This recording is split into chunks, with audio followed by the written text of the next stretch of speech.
This is Paul Boylan.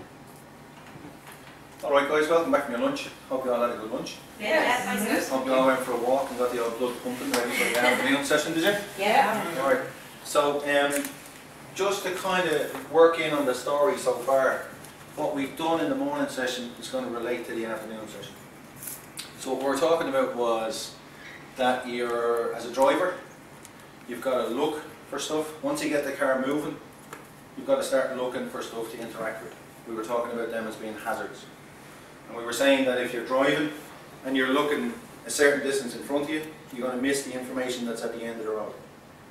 So to pick your vision up and looking a further distance, the information is slower moving and it allows you to take in the information and act on it.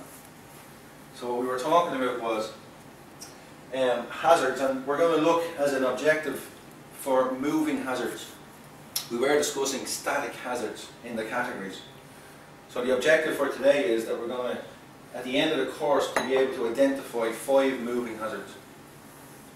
So as we move through them, we just give ourselves an idea of what the session is going to entail. So we're going to look at the definition of the hazards and the categories again. We're going to look at a video which will contain a range of different hazards, but we're going to actually look at the moving hazards in it. We're going to record the hazards. I have a handout here for you to record your hazards on. I'll give it to you in a while. And then we'll review the video to review the hazards and make sure that we can all recognise them and record them. And then we'll have a little recap at the end just to go through and make sure everybody has it. So to define a hazard again, a hazard is something that causes you to alter your speed or your position. They're the actions that you will take if you interact with a hazard. We'll deal with that further on, but we said the first thing to do is to recognise the hazard. So remember again, if you're looking in front of you, down on the ground, you won't see what's going on. If you pick your vision up, you'll look further ahead and recognise it. We were talking about how something can escalate, how a situation can escalate, and something that's hazardous doesn't have to become dangerous. If you don't manage it, it will become dangerous. So whether you put something in place when you see it, that means that you've dealt with it and you've managed the situation. So if you go back to the definition, we said the 2 things you can put in place is to change speed or position of your own car. So you control your own environment. So that means that once you manage it, it's not going to become dangerous, it will just be hazardous. Is everybody okay with that at the minute? Yeah. You're happy enough with the stages there? Yeah. If I'm talking too fast, or if you think that I'm moving too fast on the information, tell me and let me know and we'll come back to it. We discussed the categories this morning and we looked at static hazard in the categories.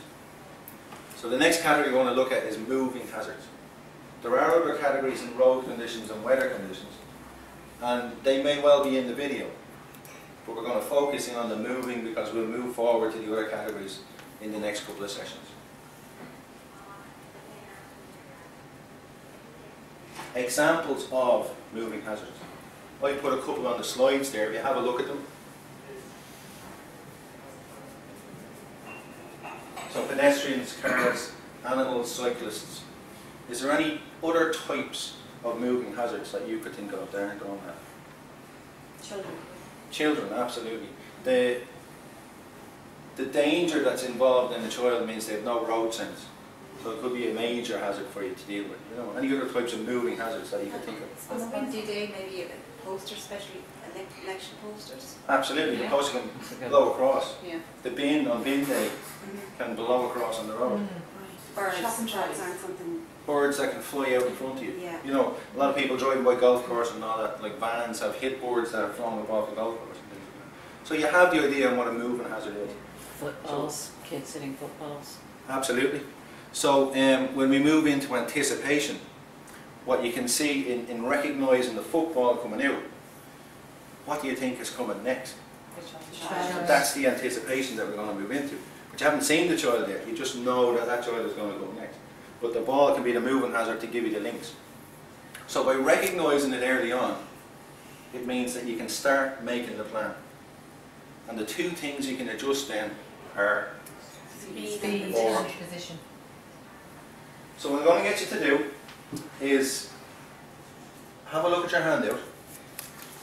And I'm going to get you to look at a video. And on the handout, you have two things to look at. There's a question on it, and there's some areas where moving hazards are marked out. And then in the other sections, I want you to record the moving hazards as you see them. So whether it's a tick or a cross or a circle or whatever you want to put into it, it's fine. Just record as you see. So if I give you them, and you can move through them as we move through the video.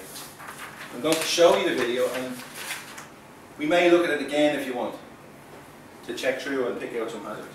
And you'll recognise that the speed that the car is moving at may well prevent you from seeing the hazard. But remember to look further into the picture and try and pick them out early on.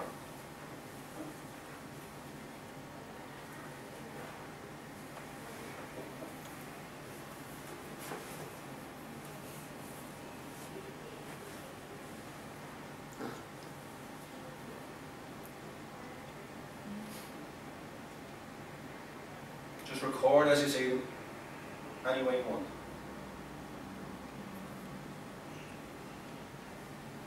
Would you like to see that again, or are you all right with that? I should. Yeah, sure. Put it on again. So again, use your own way to record. Let it be a tick or a circle.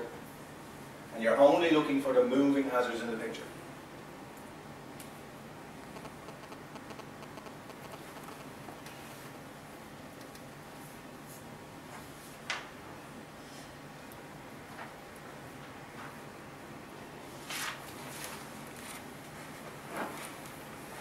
So take a second there if you want to just record some others that you didn't get a chance to put out.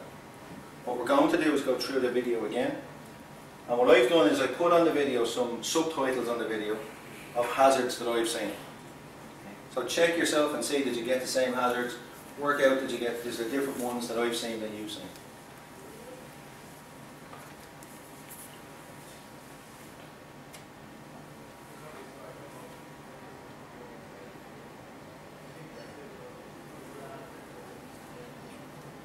So we've got the oncoming car, we've got the pedestrian on the right, the car's approaching, the pedestrian's on the left, the van at the junction, the person loading the car, the oncoming car. They're coming at you hot and heavy. You can see the van approaching. There's two pedestrians up on the left side. The car's approaching, and the car's at the junction ahead crossing the junction. How fast is that happening on the video? It's really quick, isn't it? Yeah. But your desk isn't moving. Yeah. So as a car driver, you'll have other activities to do. So you've really got to focus in on what do you see, what's going on in the road, and then you can link into the other stages. But it's seeing it is the first thing. Did everybody record hazards? Yes. Did everybody get 5 hazards? Yes. Did anyone get more than 5? Yeah. So it's that process that you go through. If you think about it, walking on the street, anything like that, you can start picking out information, and then we can start categorising it. We've got moving and we've got static. So a little review for you on the session that we did. A hazard changes your speed or your position. That's what's going to give you control over the situation, because you're deciding which speed or which position you're going to be in. Nothing on the road can really escalate to be dangerous if you manage it. If you put the things in place early on to manage the situation. You're now in a position that you can identify 5 moving hazards. But if you keep practicing it and keep developing your observation, you'll get to work out where more hazards are. Plus, you'll get to prioritise the hazards. Like we talked about with Lorraine there, she was talking about children. But if you had 2 adults and 2 children, if you work on the priority that the kids have no road sense, you can make your plan of speed and position for that hazard. Right. So, did you achieve your objective of identifying 5 hazards? Yeah. From the video we were And able you to- feel comfortable with that, you'll be able to do that? Mhm. Excellent. So we've all achieved. If you had a to-do list, you could tick it off on your to-do list and say, I've achieved what I set out to achieve. So keep the test sheets, make sure that you can identify what the hazards, and we'll have them as we're going on. What I want you to do for me is, every day for me is a school day. So on a feedback sheet here, I want some information back from you on how your session went today. It allows me to develop just the way you're developing now with information. So I'd appreciate if you could leave them up with me when you're leaving. And thanks again for your attention, for your input. The questions are very important. And we'll see you in the next session. Thank you. Thanks very much. Thank you.